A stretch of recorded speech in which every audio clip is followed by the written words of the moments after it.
안녕하세요. EBS 뉴탐스라 한국지리의 이은지입니다. 야, 요즘 날씨가 너무 좋죠. 선생님도 오늘 날씨가 너무 좋은 날씨 아래 저희 반 친구들이라고 같이 졸업사진을 찍고 왔습니다. 오늘 선생님이 졸업사진도 찍고 화제 대피 훈련도 하고 그래서 좀 많은 일을 하고 지금 강의를 찍으러 왔는데요. 아무튼 오늘 강의도 선생님이 여러분들과 열심히 잘 만들어 보도록 하겠습니다.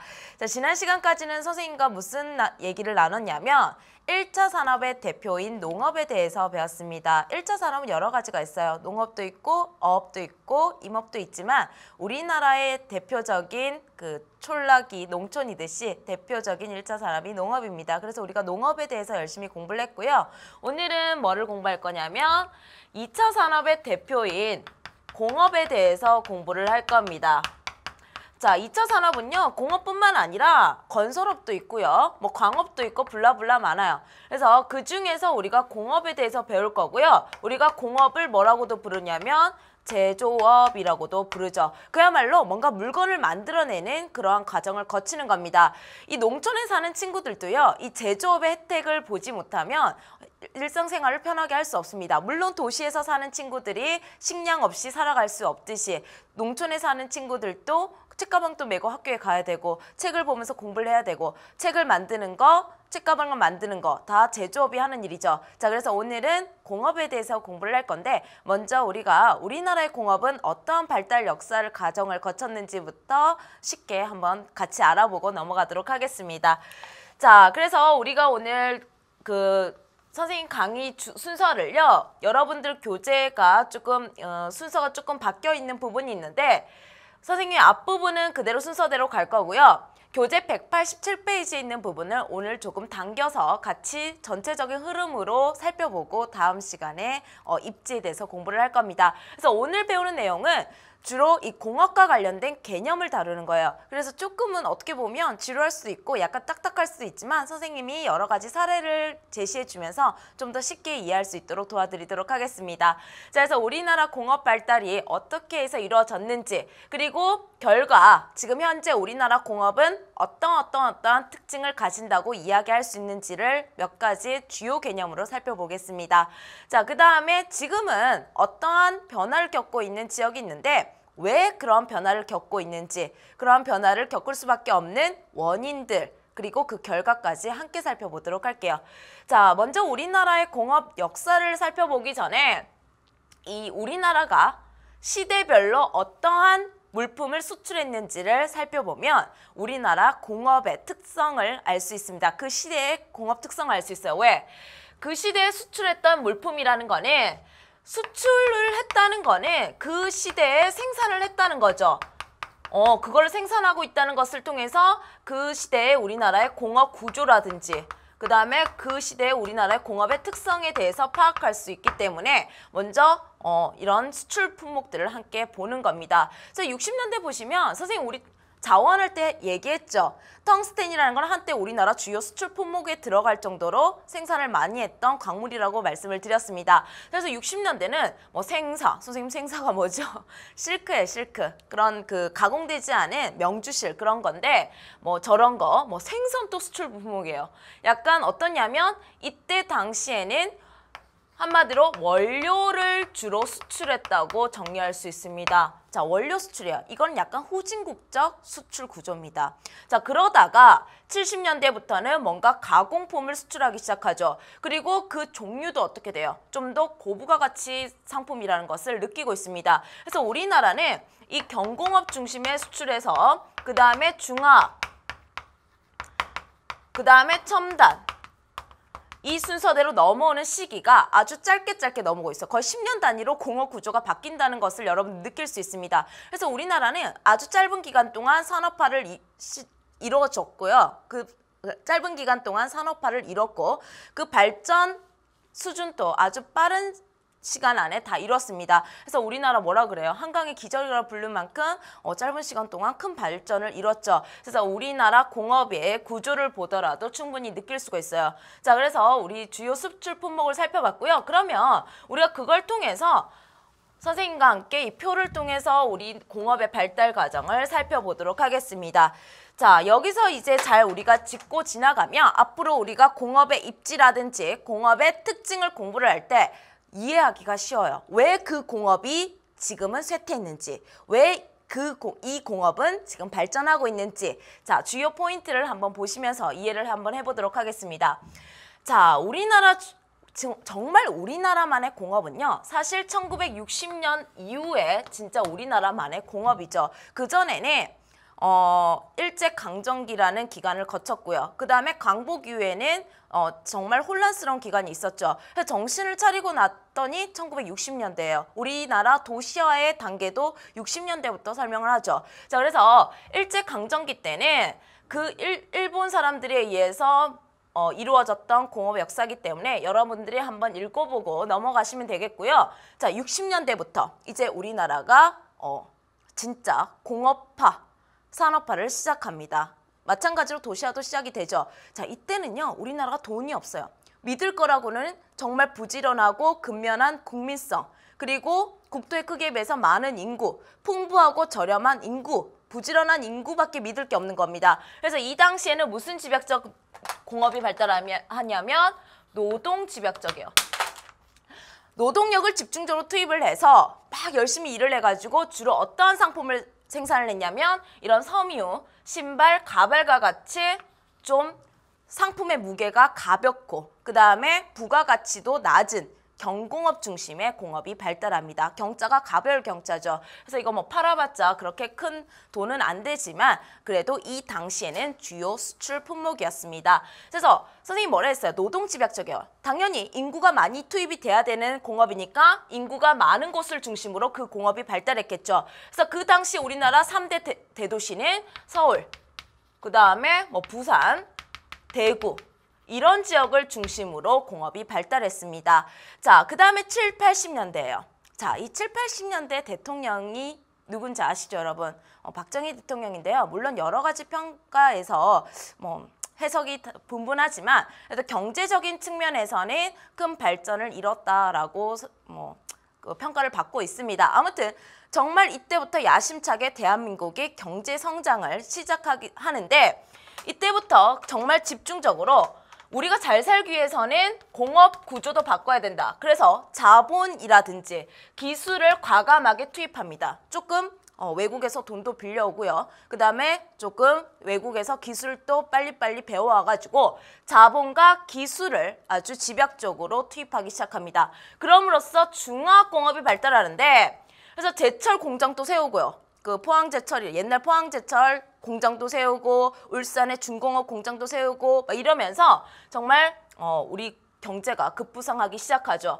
자, 그래서 이 중화공업단지가 주로 발달된 곳이 어디냐면 바로 남동임의 공업지역이 현재 그 경상남도 해안가, 경상북도와 경상남도 해안가를 중심으로 공업단지가 아주 대규모 공업단지가 형성됩니다. 근데 우리나라는요, 이 중화공업을 하기 위해서는 많은 원료, 자원이 필요한데 자원이 부족하죠.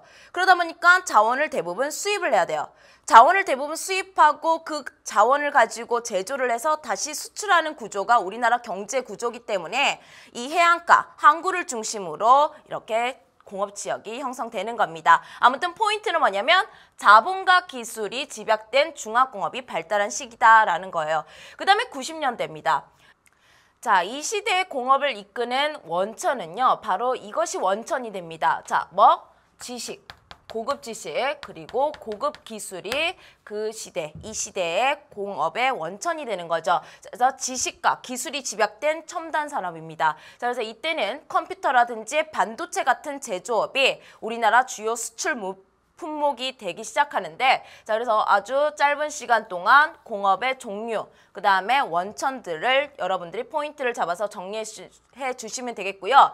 그래서 지금 전체적으로 보더라도 60년대부터 90년대 동안 우리나라 전체 산업 구조 측면에서 보더라도 어떻게 됐냐면 서비스업의 비중이 증가하고, 즉 3차 산업의 비중이 증가하고 2차 산업의 비중은 감소하는 탈공업화도 함께 이 시대 때 이해를 하셔야 됩니다. 자, 그 다음에 일부 공업들은요, 생산 공장의 해외 이전도 이루어지고 있죠. 왜? 이제 더 이상 우리나라 노동력은 저렴한 노동력이 아니에요. 그래서 이런 노동집약적 경공업들은 이러한 변화를 겪고 있다라는 것까지도 현재 공업의 특징으로 짚고 넘어가도록 하겠습니다. 자, 그래서 이 그림이 뭐냐면 우리나라의 지금 탈공업화를 보여주고 있는 그 그림인데, 지금 왼쪽으로 가면 갈수록 전공업화 사회 특징입니다. 1차 산업 비중이 높죠. 근데 우리나라는 지금 어떤 상태에 다다랐다? 이미 탈공업화의 특징을 가지고 있습니다. 2차 산업의 비중, 1차는 당연히 아주 낮은 상태고요. 2차 산업의 비중은 낮아지고 3차, 4차, 한마디로 서비스업의 비중은 높아지는, 지금 우리나라 전체적인 산업 구조는 이 3차 산업, 서비스업의 비중이 아주 높은 산업 구조인데, 그럼에도 불구하고 우리나라 경제에서 이 2차 산업, 특히 공업을 무시할 수는 없습니다. 그래서 공업은 수능에서 아주 자주 나오는, 중요하게 다루는 주제이기 때문에 공부를 잘해 두셔야 됩니다. 자, 그래서 우리나라 공업의 특징을요, 이 4가지 특징에 대해서 정리를 할 건데, 특히 이런 개념들, 공업의 고도화가 무슨 뜻인지, 특히 공업의 이중구조는 정말 많이 나오는 개념인데요. 어려운 개념은 아닙니다. 하지만 그게 무슨 개념인지는 정확히 아셔야 되고요.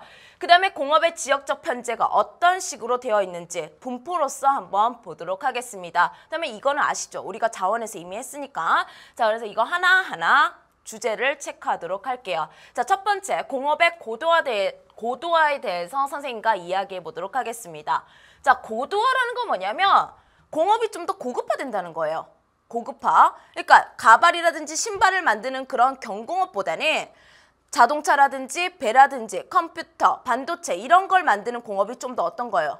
고부가 가치가 있고 고급스러운 거죠. 그런 식으로 공업의 구조가 바뀌는 거를 우리가 뭐라고 한다? 고도화라고 하는 겁니다. 그래서 어려운 말이 아니고 고부가 가치 공업 중심으로 변한다. 선생님, 고부가 가치가 뭔데요? 그냥 고수익이에요. 부가가치라는 거는 수익이라고 해석을 하시면 되고, 그야말로 높은 수익이 얻어지는 그런 공업이죠. 여러분, 양말 팔아서 얻는 수익하고 핸드폰 팔아서 얻는 수익하고 뭐가 훨씬 더 부가가치가 높나요? 당연히 이런 첨단 산업 혹은 중화공업에서 생산되는 그러한 상품이 훨씬 더 고부가가치를 얻을 수가 있겠죠. 그러한 개념입니다. 그래서 보시면 음식료품, 섬유의복, 목재가구, 종이, 인쇄까지가 바로 경공업이라고 우리가 뭉뚱그려서 얘기를 해준다면, 뒤에 거는 중화학이죠. 중공업과 석유화학을 합쳐서 우리가 중화공업이라고 하는 겁니다. 지금 이 비중은 전체적으로 낮아지지만 중화학의 비중은 지금 어떻게 되고 있죠? 비중이 높아지고 있다. 공업의 고도화를 나타내고 있는 자료입니다. 자, 그러면 이거는 넘어가도록 할게요. 자, 두 번째 주제인데요. 두 번째 주제는 선생님이 앞에서 좀 중요하다고 말씀을 드렸죠. 이 광고가 좀 오래된 광고이긴 하지만 정말 공업의 이중구조가 뭔지를 뚜렷하게 나타내고 있는 광고입니다. 지금 대한민국 기업의 99%가 중소기업이다라는 멘트와요.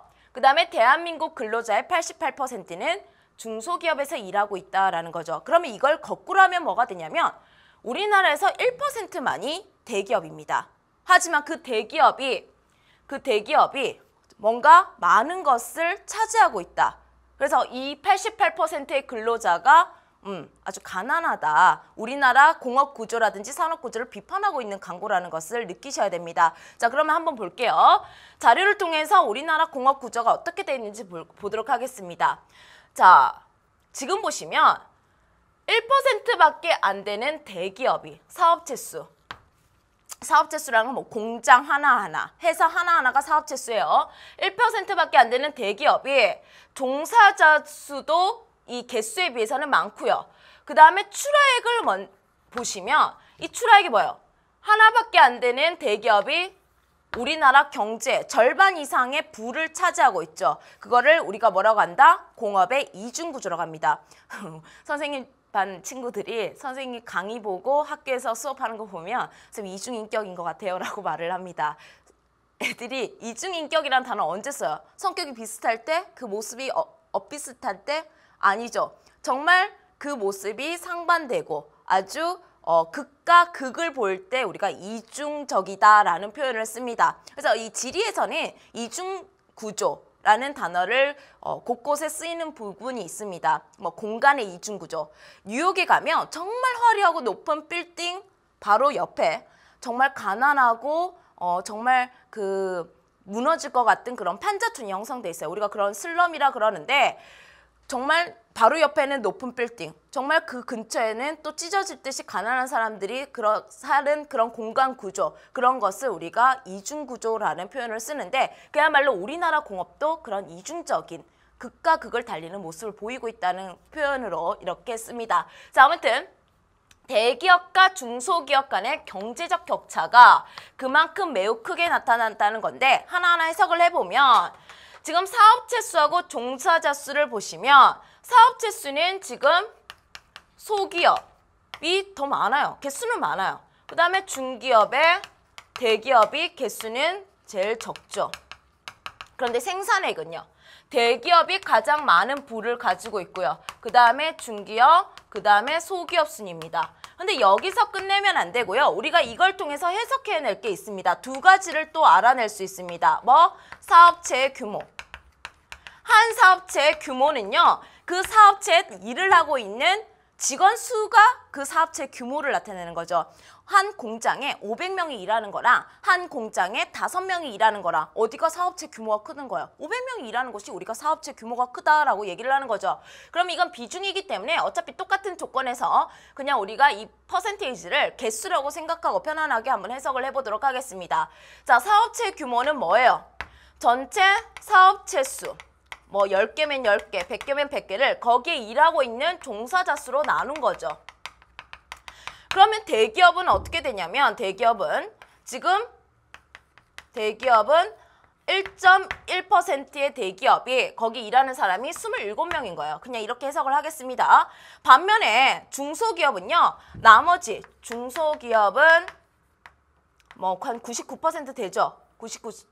98.9라고 할게요. 그냥 그러면 엄격하게. 그 다음에 나머지 73%가 이겁니다. 자, 나눠보면 어디가 훨씬 더 값이 커요? 당연히 여기가 값이 크죠. 당연히 대기업이 의미하는 게 그야말로 큰 기업이라는 거예요. 큰 기업이라는 거는 그만큼 직원이 많다는 거죠. 자, 그래서 이거 사업체 규모를 우리가 알아낼 수 있고요.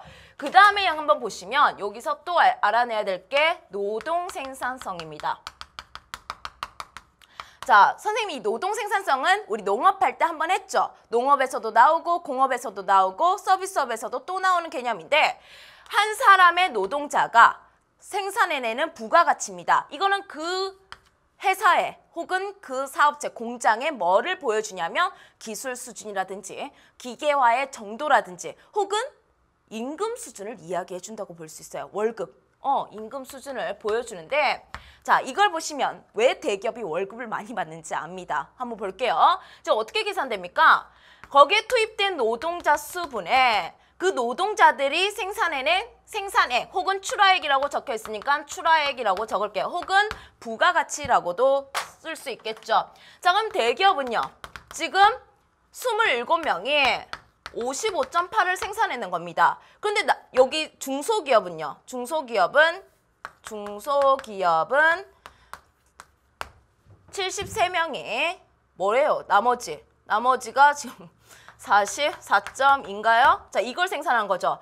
당연히 어디가 훨씬 생산성이 높다? 대기업이 생산성이 높죠. 아, 왜 대기업에 취업을 하려고 사람들이 그렇게 열심히 공부를 하고 있는지, 왜 대기업이 좋다고 하는지 알겠죠. 노동 생산성이 좋다는 거는 그만큼 직원들에게 돌아가는 배분되는 수익이 많다는 거고 그게 또 우리는 임금으로서 그거를 알 수 있게 됩니다. 월급. 자, 그래서 우리가 이런 것도 알 수 있다는 거 아시고요. 그러면 왜 대기업이 이렇게 얼마 되지 않는 대기업이 이렇게 많은 부를 차지하게 됐냐? 이거는 뭐 정부의 정책, 너무 초기부터 우리 경제 발전을 할 때 정부의 지원이 대기업을 중심으로 됐기 때문이죠. 그럼 뭐 우리나라 경제 구조는 좀 문제가 많아요. 정경유착도 우리나라 경제의 특징으로 여러분들이 사회 시간에 배운 기억이 날 겁니다. 자, 그다음 네 번째를 보시면 자, 그렇기 때문에 우리나라는 지금 이러한 대책을 세우죠.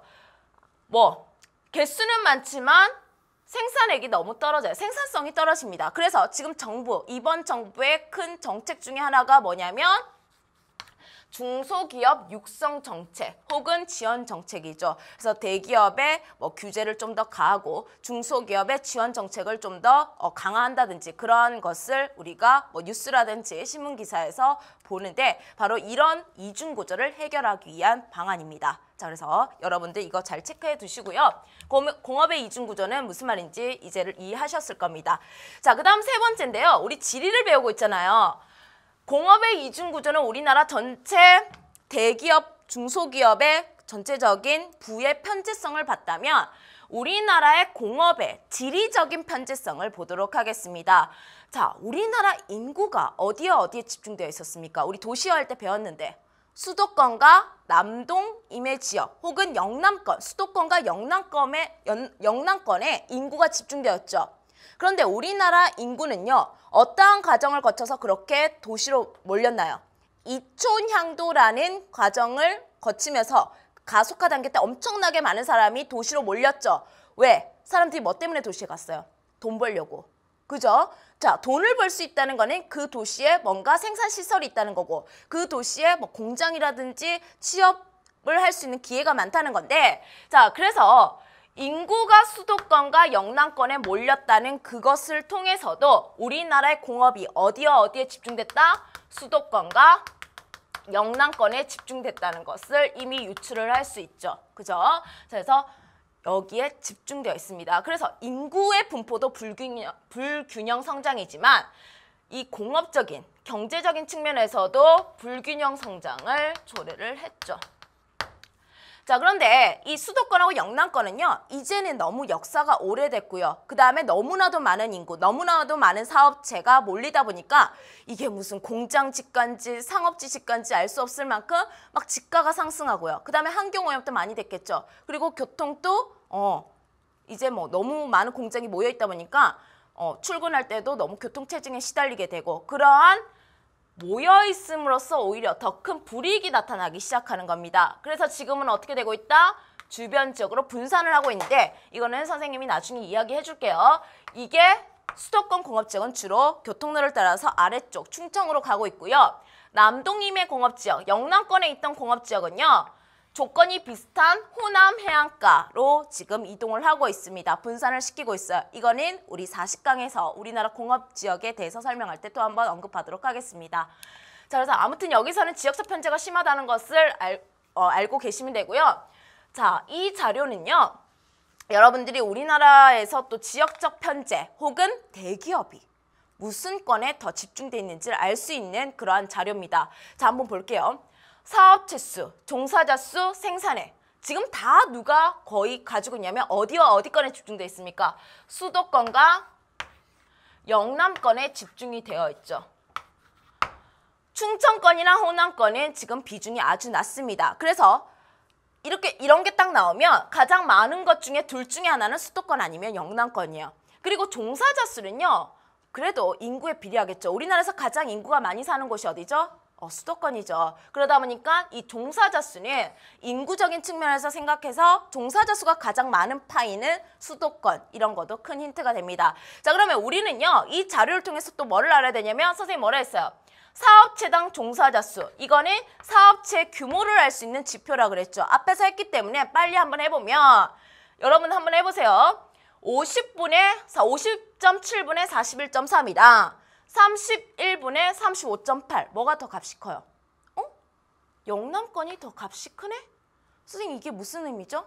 여러분 선생님이 이게 수업을 할 때 얘들아 대기업은 수도권에 많을까 영남권에 많을까? 그러면 애들이 당연히 대기업은 수도권이죠 그래요. 자, 그런데 여러분들 뭐를 착각하고 있냐면 대기업의 본사는 서울 수도권에 있습니다. 근데 대기업의 생산 공장은 어디에 있습니까? 지방에 있어요. 그것도 중화공업단지가 우리나라 지금 경제를 이끌고 있는데 그런 중화공업단지는 공장의 크기가 아주 크죠. 뭐 조선소, 자동차 공장 그거 수도권에 있나요 여러분? 수도권에 있기는 있지만 아주 큰 스케일은요. 남동 임해 지역을 따라서 거의 분포를 하고 있습니다. 국가산업단지가 남동 임해 공업지역을 따라서 이렇게 분포를 하고 있거든요. 그래서 수도권엔 대기업의 본사가 분포를 할 뿐이야. 근데 지금 공부하고 있는 단원이 뭐죠? 공업이에요. 그러면 그 본사는 공업의 역할을 하는 건 아니잖아. 생산직이 아니고 거긴 관리직이에요. 그럼 여기서 다루는 게 아니에요. 그러면 수도권의 공업은 어떠한 특징을 가진 거냐면 대부분 경공업 중심입니다. 근데 여러분들이 이 경공업 그러면 뭔가 좀 이렇게 뭐라 해야 될까? 좀 이렇게 미개하고 약간 기술 수준이 낮고 뭐 이런 느낌이야. 그런데 수도권에 있다니까 이게 이해가 안 되는 거야. 그런데 이 경공업은요. 여러분들이 일상생활에서 꼭 필요한 일상 필수품, 생활 필수품, 소비재를 주로 생산하는 게 이게 경공업입니다. 여러분들이 평소에 메고 다니는 가방이라든지 여러분들이 보는 책을 만드는 게 뭐예요? 인쇄업이죠. 우리나라에서 인쇄업소는 대부분 이 수도권에 집중되어 있습니다. 왜? 책을 가장 많이 보는 사람들이 수도권에 모여 있으니까 책이 팔리는 부수는요. 당연히 인구에 비례하겠죠. 당연히 인구가 많이 사는 수도권에 이런 인쇄업소 같은 게 많은데 인쇄업소 하나에 사람들이 종사자 수, 노동자 수가 막 5,000명씩 그렇게 일을 하나요? 아니죠. 뭐 인쇄업소 커봤자 뭐 10명, 2명이서 일할 수도 있습니다. 그냥 복사기만 돌리면 되니까 인쇄만 하면 되니까. 그런데 영남 지역, 울산이라든지 거제 이런 데 가면요. 공장이 아주 스케일이 어떻게 그 공장을 둘러봐야 되나? 버스를 타고 둘러봐야 돼요. 너무 커서. 한 공장에 다니는 사람이 기본적으로 몇천 명 다닙니다. 서로 다른 부서에 있으면 누가 누군지도 모를 만큼 공장의 규모가 커요. 그래서 오히려 지방, 특히 울산 사람들은 거의 다 대기업에 다닌다고 보면 돼요. 근데 대기업의 본사가 아니라 어디에다가 다니고 있죠? 대기업의 공장에 다니고 있습니다. 아무튼 영남권에 있는 사업체가 훨씬 규모가 커요. 스케일이 훨씬 큽니다. 오히려 수도권은 영세예요. 영세. 규모가 이렇게 크죠. 그 다음에 사업체당 생산액도 마찬가지입니다. 사업체당 생산액, 사업체 수분의 생산액 하면 되죠. 이때도 영남권이 생산액이 커요. 여러분들 뭐예요? 책 인쇄한 거랑 자동차 한 대, 막 배 한 척 만든 거랑 어디가 훨씬 생산액이 크겠습니까? 영남권이죠. 자, 마찬가지로 노동 생산성도 영남권입니다. 그래서 친구들한테 농담 삼아 얘들아 안 되면 울산 가 그럽니다. 울산이 전국에서 월급이 제일 센 지역이에요. 왜? 자동차 만들고 기본적으로 몇천억짜리 배 만드니까 월급이 셀 수밖에 없는 거예요.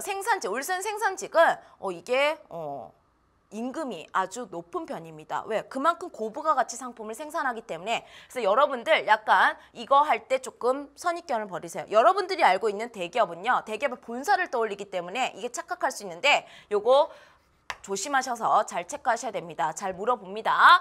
자, 그 다음에 이제 넘어갈 거는 원료의 높은 해외 의존도인데 이거는 자원에 따라 했습니다. 우리나라는 자원은 빈약해요. 근데 우리나라 사람들 어때요? 엄청 똑똑하죠. 자원은 없는데 자원만 주어진다면, 재료만 주신다면 엄청나게 잘 만들 수 있는 겁니다. 그래서 대부분의 원료를 수입해서 그 원료를 가지고 엄청나게 잘 만들어요. 철도 잘 만들고 우리나라는 그 철을 가지고 자동차도 만들고 배도 만들고 너무 똑똑한 민족이죠. 그래서 그거를 또 수출을 하는데 유리한 임해공업 지역에 그래서 대부분 공업단지가 있는 겁니다. 왜? 원료를 수입해요. 근데 그 원료를 가지고 만든 제품을 또 바로 수출할 거거든요. 그러니까 내륙에 공장이 있지 않은 것보다는 그냥 바닷가에서 만들어서 바로 수출하는 게 훨씬 더 합리적인 거죠. 그래서 이러한 특징 때문에 우리나라는 임해공업단지가 형성돼 있는 거고요. 그 다음에 이렇게 지금 원료를 수입해서 제품을 가공해서 판매하는 그런 무역 형태를 우리가 뭐라 하냐면 가공무역이라고 하는데 이게 바로 우리나라 무역 형태의 그냥 상징적인 용어라고 생각하시면 됩니다. 자, 그래서 우리나라 지금 공업의 특징 4가지를 함께 정리를 했고요. 자, 지금부터는 뭐를 할 거냐면 이 공업지역은 평생 경공업지역은 경공업, 평생 중화공업지역은 중화공업지역 이건 아닙니다. 뭔가 그 산업 구조에 변화가 생긴다든지 혹은 그 지역에 너무나도 밀집이 돼서 집중이 돼서 뭔가 이제는 오히려 불이익이 생겨 단점이 발생하게 되면 그곳을 떠나려고 해요. 여러분들도 살던 동네가 갑자기 뭔가 문제점이 생기고 살기에 뭔가 부적합한 요인이 생기면 이사 가려고 그러죠. 공장도 마찬가지입니다. 한때는 좋았어요. 조건도 좋고 생산하기도 좋았는데 뭔가 집중하기 시작하면서 여러 공장이 모이기 시작하면서 뭔가 문제점이 생기거든요. 그런 문제점이 발생하면 떠나야겠다. 이런 것을 느끼게 되면서 공장도 분산합니다. 그러니까 영원히 그 자리에 있는 공장은 거의 없어요. 한번 볼게요. 자, 공업은요. 이러한 이유 때문에 집중하기도 하고요. 분산하기도 합니다. 자, 어떨 때 집중할까요? 모여있을 때 이익이 발생하면 집중을 하겠죠. 그런데 모여있는데 짜증나. 얘네들하고 같이 있기가 너무 싫어. 있으니까 오히려 그 단점이 보이고 오히려 나한테 불이익이 생겨. 떠나는 거죠. 자, 그래서 직접의 이익과 직접의 불이익에 대해서 선생님이 설명할 건데, 자, 적당히 모여 있으면요, 이러한 장점이 있습니다. 나 혼자 하는 것보다 여러분 모듬 학습이라든지 모듬 활동을 하면 어때요? 내가 했지 못했던 아이디어가 다른 친구들로부터 막 이렇게 얻어지죠. 그래서 기술이라든지 정보를 교환하기 쉽고요. 특히 비슷한 유사 업종끼리 모여있을 때 훨씬 더 이런 게 쉽습니다. 그래서 우리 서울에 테헤란밸리에 가면 그런 게임 관련 그 업종들이 모여있는 이유도 그 사람들끼리는 공유하고 있는 정보가 있대요. 그런 정보를 빨리 캐치하고 파악을 해야지 빨리빨리 성장을 할 수 있다 그래요. 그래서 적당히 모였을 때는 이런 기술 정보의 교환도 쉽고요. 그 다음에 여러분들 공동구매 많이 들어보셨을 겁니다. 하나 혼자서 내가 낱개를 사는 것보다 여럿이서 모여서 여러 개를 한꺼번에 사면 가격이 어떻다? 다운이 되죠. 저렴해진다는 장점. 그리고 제품을 판매할 때도 좋습니다. 광고 효과가 있어요. 무슨 말이냐면 인천에 가구 공업이 아주 유명합니다. 외국에서 들여온 목재를 가지고 거기서 뚝딱뚝딱 가구를 만드는데, 그러면 인천하면 가구 공장이라는 이미지가 있죠. 거기에 모여 있단 말이에요. 그러면 가구를 사들이는 도매상들은요, 인천하면 가구지, 가구하면 인천이지, 그러면서 거기를 찾아가게 되는 겁니다. 적당히 모여 있음으로써 누릴 수 있는 광고 효과를 여러분들이 이해를 하시면 되고요. 그 다음에 사회 간접 자본, 도로라든지 전기라든지 상하수도가 이게 바로 사회 간접 자본의 예들입니다. 없어도 뭐 그렇게 큰 건 아닌데 이게 있음으로써, 간접적으로 있음으로써 편리하기도 하고 그걸 기반으로 산업시설들이 형성이 되죠. 그런데 내가 그것을 혼자 이용하는 것보다 여럿이서 이걸 같이 이용하면 뭐다? 세금도 좀 줄일 수 있고요. 관리하기도 좀 용이한 겁니다. 나중에 여러분들 결혼해서 아파트 구매하실 때 좀 세대수가 많은 게 좋아요. 그럼 관리비가 조금 저렴합니다. 자, 그러한 느낌으로 이해를 하시면 되고요. 그런데 이런 집적의 이익을 누리다가 전국에 소문이 난 거야. 거기 가면 장사도 잘 되고 거기 가면 사람들이 뭐 몰려오고 공동구매도 좋고 정보 공유도 좋고 뭐 이런 소문이 나요. 그러면서 막 몰려요. 그래서 너무 지나치게 집적이 되는 거죠. 그래서 오히려 뭐가 발생하기 시작한다? 이렇게 되면 집적의 불이익이 발생하기 시작합니다. 땅은 한정돼 있어요. 공급은 한정돼 있는데 서로 살려 그럽니다. 수요가 증가하죠. 당연히 땅값이 상승하고요. 부족해지고요. 당연히 교통 복잡해지고요. 너무 몰리면 공기도 안 좋아지고 수질도 안 좋아지겠죠. 그러면서 분산합니다. 어디로? 이런 곳으로. 정부에서 세제 혜택도 줘요. 세금도 감면해주고 좀 옮겨라. 그지? 이러면서 네, 돈도 빌려줄게. 이러면서 분산을 유도하기도 하죠. 그러면서 공업은 기존 지역에서 다른 지역으로 분산하기도 한다. 이해하셨죠? 자, 그래서 이거는 집적의 이익과 불이익으로 이해를 하시면 되고요. 자, 그래서 선생님이 뭐라 했어요? 우리나라는 어떤 건과 어떤 건에 그 인구든 산업이든 집중되어 있다? 수도권과 영남권인데 특히 남동임의 지역입니다. 과도한 집중으로 현재는 분산하고 있다 그랬죠. 수도권은 충청권으로, 남동임의 공업지역은 호남 공업지역으로 분산하고 있고요. 그럼 수도권은 뭐를 남겨놨냐? 그래도 포기하지 않는 거. 오히려 이거를 특화시키려고 합니다. 공업은 분산시키고 서울은 혹은 수도권은 그 지역에서 얻을 수 있는 고급 인력이라든지 고급 정보라든지 풍부한 자본 이런 것을 가지고 첨단 산업에 집중하고 있죠. 자, 그래서 그런 내용들도 다룰 거고요. 여기는 지금 EBS 근처에 있는 강남 주변의 테헤란밸리에 분포하고 있는 첨단 산업의 그 회사들의 분포입니다. 서울은 약간 이런 것에 집중하려고 해요. 굴뚝에서 연기 나는 공장은 외부로 다 빼버리고. 아시겠죠? 자, 그 다음에 이 세 번째인데요. 이 세 번째는 그냥 편안하게 이해를 하시면 됩니다. 이거는 국가가 공업의 분산을 유도하기 위해서 벌이는 정책 중에 하나입니다. 이게 바로 뭐냐면 산업 클러스터에 관한 그림이에요. 국가가 클러스터를 이렇게 지정을 해놓은 거예요. 클러스터가 뭔가요, 선생님? 함께 성장하는 무리. 자, 산업의 집적지라는 뜻이에요, 그냥. 근데 뭐가 집적이 되었냐면 얘네들이 뭔가가 같이 뭉쳐 있음으로써 동반 성장을 한다는 건데 클러스트는 주로 산, 학, 연의 집적이라고 설명을 합니다. 그냥 편안하게 들으세요. 예전에 공업단지 그러면 그야말로 공장만 있었어요. 공장만. 생산 그 기능만 하는 건물만 있었는데 이 클러스트는요. 그야말로 당연히 공업이니까 산업시설이 있겠죠. 근데 그 근처에 있는 대학교와 그 다음에 그 근처에 있는 연구소를 하나의 그 모듬으로 묶은 겁니다. 그럼으로써 너네는 하나의 클러스니까 서로서로 도움을 주고받고 해라. 그러면서 이전에는 모든 정보가 수도권에 집중돼 있고 고급 인력도 수도권에서 얻고 그러다 보니까 이게 분산이 잘 안 됐어요. 왜? 갈라 그러면 불안하거든. 왜? 수도권에 있는 이 고급 인력을 포기하기가 싫은 거예요. 수도권에 있는 이 빠르고 고급스러운 정보를 놓치기가 싫은 겁니다. 그래서 수도권에 집중돼 있고 남동임에 공업적에 집중해가지고 분산하지 않던 것이 정부에서 이런 정책을 벌이니까 그래? 이렇게 묶어준다고? 정부에서 지원도 해준다고? 라고 하니까 분산을 하게 되는 거고요. 그리고 이렇게 됨으로써 주변 대학과 연구소와 이렇게 합동이 잘 이루어지면서 기존에 의존했던 지역에 더 이상 의존율이 낮아지는 겁니다. 그러면서 분산이 잘 이루어지고 있죠. 특히 원주 같은 경우에는요. 의료 바이오로 특색화되어 있는데 원주에는 뭐 의대도 있고요. 그리고 전통적으로 의료기기와 관련된 산업이 잘 발달되어 있었기 때문에 이런 게 지금 잘 성공적으로 이루어지고 있는 지역이라고 합니다. 그래서 산업 클러스터는 그냥 상식적으로 이해를 해주시면 되겠고요. 자, 그 다음에 이제 기업은요. 이러한 이유 때문이라도 기존 지역에서 분산을 하기도 해요. 무슨 말이냐면 너무 커져버린 거예요. 판이 커졌어요. 그러니까 여러분들 잘 알고 있는 S전자.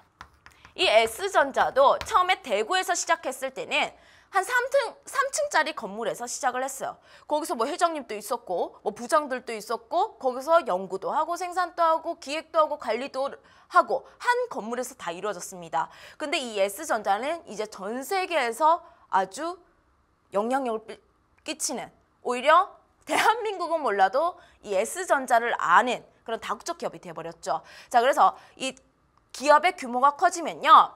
공간적으로 뭐가 발생하냐면 공간적인 분업이 발생합니다. 이게 무슨 말이냐면 여러분 분업이 뭐예요? 기능에 따라서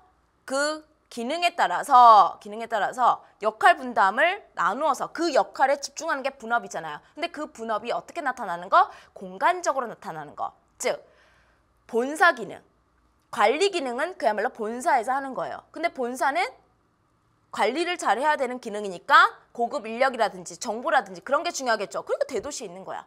근데 생산 기능은요. 그야말로 좀 생산비를 줄여가지고 좀 내가 이윤을 많이 남기는 게 포인트죠. 그러니까 좀 더 지가가 저렴하거나 임금이 저렴한 지방으로 가려고 하는 거예요. 그러면 생산 기능은 지방으로. 그 다음에 연구 기능. 얘는 똑똑한 애들이 필요해. 그러니까 뭐 좋은 대학 근처라든지 이런 곳을 선호한 거예요. 그러니까 기능별로 이렇게 공간적으로 나뉘어서 입지하는 거. 그게 바로 공간적 분업입니다. 선생님이 지난주에 강의를 끝내고 힘없이 이렇게 돌아가는 길에 빵집이 보이는 거예요. 근데 어느 순간부터 우리나라 빵집이 다 이 빵집이에요. 파리빵집. 그래서 생각을 해봤죠. 이 파리빵집은 언제부터 우리나라의 이 빵을 이렇게 점령을 했을까? 선생님 또 찾아봤어요. 파리빵집 그 홈페이지 들어가서 봤는데 이 1945년에 황해도에서 정말 작은 빵집으로 시작한 빵집이었던 거예요. 근데 지금은요. 전국에 이 빵집이 없는 데가 없어요. 그래서 이 본사가 EBS 근처에 있는데 그야말로 그 건물은 본사예요. 공장은요. 평택에 있더라고요. 여기서 이제 막 하루에 몇만 개의 뭐 그 틀이, 그 빵 틀이 전국으로 막 배송이 돼요. 그래서 그 파리빵집에서 그냥 그 빵을, 그 모형을 굽는 것만 하는 거죠. 그래서 기업이 이렇게 성장을 해버리면 하나의 빵집에서 하던 역할이 본사는 이런 대도시에, 빵 생산 공장은 약간 지방에, 연구 기능은 또 빵 연구를 해야 되니까 그런 걸 전공하는 대학생들이 많이 졸업되는 그런 대도시 근처에 또 있는 거예요. 자, 그래서 이런 규모의 성장이 공간적 분업을 가지고 온다라는 거 이해를 하시면 되겠고요. 그래서 이게 바로 여러분들 교재에도 그 문제 있는데 문제에선 다루지 않기 때문에 선생님이 이걸 가져왔습니다. 딱 봐도 이거 S전자죠. S전자. 본사, 그 강남역에 이렇게 삐까번쩍한 그 본사 여러분들 보신 친구들 있을 겁니다. 원래는 이렇게 시작했어요. 근데 이게 지금 본사 하나예요. 본사 하나. 공장은요. 전국에 이렇게 지방에 공장이 있고요.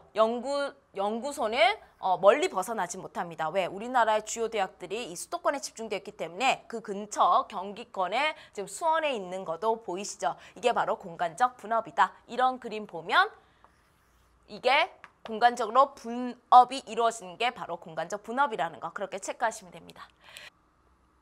자, 그런데 이것뿐만 아니라 국내 스케일뿐만 아니라 지금 우리는 어떠한 흐름 속에 살고 있냐면 한마디로 세계화라는 흐름 속에서 살고 있죠. 자, 그래서 우리나라 기업이 우리나라 안에서만 물건을 판매하는 게 아니에요. 선생님 앞에서도 얘기했지만 S전자 같은 경우에는 전 세계가 판매망인 겁니다. 전 세계가 시장이에요. 그래서 선생님 또 찾아봤죠. 설마 이 파리빵집이 전 세계까지 진출을 했나? 그래서 홈페이지를 뒤져봤어요. 근데 깜짝 놀랐죠. 전 세계 173개의 점포를 가지고 있는 거예요. 이 파리빵집이 진짜 이제 다국적 기업이 된 겁니다. 자, 그래서 이 공간적 분업이 세계적인 스케일에서 나타나면 그야말로 세계적인 스케일에서 나타나는 과정에서 탄생한 게 바로 뭐냐면 다국적 기업이에요. 다시 한번 정리할게요. 공간적 분업이 세계적인 스케일에서 나타나는 과정에서 탄생한 게 다국적 기업이라고요. 즉, 선생님이 앞에서 뭐라 했죠? 본사는 관리 기능입니다. 그렇기 때문에 다국적 기업이라고 할지라도 기존 선진국의 대도시를 포기하지 않아요. 얘는 여전히 선진국의 대도시에 있습니다. 하지만 생산 기능을 가지는 공장은요. 다국적 기업의 공장은 좀 더 저렴한 지가라든지 노동자가 있는 개도국으로 이동을 하죠. 선생님 고등학교 때 분명히 이렇게 나처럼 생긴 스포츠 신발이었는데 아니 이게 처음에 미국 건 줄 알았는데 메이드 인 말레이시아인 거예요. 처음에 기분이 되게 나빴어요. 못 배워서 그런 거죠. 이 다국적 기업의 공간적 분업을 이해를 못 해가지고. 자, 그래서 지금은 뭐 충분히 이해돼요. 왜? 기업은 이윤을 추구해야 되니까 좀 더 이윤을 많이 남기려면 생산비를 낮춰야 되니까 개도국에서 생산을 하는 거죠. 우리나라 S전자도 유럽에 공장이 있습니다. 근데 유럽 중에서 소득 수준이 조금 낮은 폴란드라든지 헝가리, 동유럽에 공장을 배치를 해놨어요. 그만큼 생산 공장은 공간적 분업에서 좀 더 저렴한 임금이 분포하는 지역에 분포를 합니다. 물론 연구소도 다국적 기업의 연구소도 당연히 고급 인력이 나오는 그것에 분포를 하겠죠. 그래서 똑같습니다. 국내 스케일이든 세계적인 스케일이든 내용은 똑같지만 좀 더 범위가 넓어졌다는 거 이해하시면 되고요. 여러분들 교재에 자료 분석에 다국적 기업이 되어가는 그 과정이 있어요. 이해하기 쉬운 거예요. 별로 어려운 그림 아닙니다. 복잡해 보이지만 하나도 복잡하지 않고요. 국내에서 이렇게 성장한 기업이 이제 외국에서 판매망을 늘리고요. 판매가 잘 되다 보니까 아예 그냥 거기다 공장을 지어버린 겁니다. 그게 마지막 단계입니다. 그게 바로 다국적 기업인 거죠. 그래서 그냥 그렇게 이해를 하시면 되는 그림이에요. 어렵지 않아요, 여러분? 자, 그 다음에 세 번째인데 이거는 뭐냐면 그 사회의 산업 구조가 우리나라 대한민국의 산업 구조가 원래는 몇 차 중심이었죠, 여러분? 60년대만 하더라도 1차 중심이었습니다. 그러다가 2차 산업 중심이 됐다가 3차 산업 중심이 된 거죠, 지금. 탈공업화가 일어났다고 얘기하는데 이 흐름 속에서 기존 농촌 지역이 천지개벽하듯이 정말 신흥 공업단지로 공업지역으로 부상하기도 하고요. 혹은 2차 산업으로 아주 유명했던 지역이에요. 하지만 산업 구조가 3차로 바뀌면서 낙후된 지역도 나옵니다. 천지개벽을 하는 지역이 나오는 반면에 또 옛날에는 그 영광을 맛봤던 것이 쇠퇴하기도 하고요. 그게 바로 그 사회의 산업 구조 때문인데 자, 한번 예를 통해서 한번 볼게요. 특정 지역에 대규모 공장이 입주하면요. 이게 파급 효과가 되게 커요. 일단 취업 자리가 생기잖아요. 그럼 사람들이 몰리겠죠. 일을 하러. 그러면 그 주변에 식당도 생기고 뭐 상점도 생기고 이러면서 뭐 거기에 사는 가족들도 함께 사면서 인구도 늘어나고 아파트도 서고 그럼 당연히 그 도시의 규모가 커질 겁니다. 그래서 여러 분야에서 급격한 변화가 오는데 여러분들 그 배우고 있는 다양한 교과서에서 많이 다루고 있는 사례 지역을 보시면 먼저 울산입니다. 울산은 그 가장 마지막으로 광역시가 된 곳이지만 우리나라에서 가장 부자 도시예요. 1인당 GRDP가 우리나라에서 가장 월등히 높은 도시인데 1960년만 하더라도요. 여기는 인구 20만밖에 안 되는 곳이에요. 그것도 그전에는 고래를 잡는 어촌 마을이었는데 그야말로 천지개벽을 한 곳이 바로 이 울산입니다. 세계에서 가장 큰 조선소가 있고요. 그 다음에 우리나라에서 가장 많이 판매되고 있는 자동차 브랜드의 공장이 있고요. 그 다음에 우리나라 석유화학 공업의 선두주자 이끄는 지역이 바로 이 울산이죠. 자, 그래서 이 울산은 다음 시간에 정말 자세하고 중요하게 다룰 거고요. 공업에서 울산은 어떻게 보면 가장 중요한 지역입니다. 그래서 아무튼 하루아침에 1차 산업, 어촌에서 2차 산업으로 바뀐 것이죠. 정부에서 여기를 집중 지원해서 중화공업단지로 육성했기 때문이죠. 자, 그래서 지금 1인당 GRDP 이렇게 높습니다. 서울보다도 훨씬 높죠. 그래서 울산은 IMF 때도 그렇게 뭐 사람들이 그 IMF의 그 큰 어려움을 못 느꼈다고 합니다. 왜? 워낙에 이렇게 그 임금 수준이라든지 생산 시설이 IMF 때도 그렇게 막 떨어지지 않았대요. 그래서 울산의 백화점은 IMF 때도 흑자를 냈다고 합니다. 아무튼 그렇게 생산 그 수준이 높은 지역이고요. 그 다음에 이 거제도도 마찬가지입니다. 거제도도 어촌이었어요. 그런데 여기 우리나라 최대 조선소 중에 탑3가 있는데 1은 울산에 있어요. 근데 탑2, 탑3가 거제에 있습니다. 자, 그래서 여기는 조선업으로 아주 급부상한 곳입니다. 그래서 이 조선업이 이 지역에서 차지하고 있는 비중이 월등히 높고요. 그것에 따라서 엄청나게 인구도 증가하고 그 수준도 아주 높아진 곳이죠. 아파트도 아주 많이 들어섰다고 합니다. 땅값도 많이 올랐대요. 자, 그 다음에 당진이에요. 이 당진이 요즘에 그 가끔 모의고사에 보이는데 일단 되게 최근에 시로 승격을 했습니다. 원래 군이었어요. 근데 시로 승격한 게 2012년이고요. 그 다음에 얘는 당진은 어떻게 성장했냐면 이 지역에 제철소가 섰습니다. 여러분들 제철하면 떠오르는 이미지는 아마 포항일 거예요. 안 그러면 광양이에요. 근데 시험에서 이제 포항하고 광양이 지겹다 보니까 이 당진까지 건드리는 거예요. 당진도 뭐다? 제철소의 입지로 이 완전 진짜 그야말로 천지개벽이 시작하는 거죠. 인구도 짧은 시간 동안 많이 성장을 했고요. 그 다음에 제조업체 수의 성장으로 앞으로 더더 성장이 기대되는 곳입니다. 당진, 충청남도 당진 위치도 잘 확인해 두셔야 됩니다. 선생님이랑 다음 시간에 입지에서 더 자세히 다루도록 하고요. 자, 그래서 선생님이랑 지금 이렇게 공부를 산업구조의 변화에 대해서 하는데 방금 봤던 얘들은 1차 산업 중심이었던 지역이 2차로 변한 지역들이었고 이거는 뭐냐면 2차 산업이 번성했었어요. 근데 산업구조가 3차로 되면서 쇠락했다가 다시 재도약하는 곳입니다. 이 구로공단, 이게 2004년 그림이에요. 선생님 대학생 때 지하철을 탔는데 뭔가 이렇게 뭐 이상해. 뭔가 덧대어져 있는 거예요. 원래 구로공단이었거든요. 근데 구로 디지털 단지로 그 지하철 2호선 역명이 바뀐 겁니다. 자, 구로공단은 한때 우리나라 수출의 10%를 차지하는 아주 엄청나게 큰 공단이었습니다. 아주 중요한 공업지역이었죠.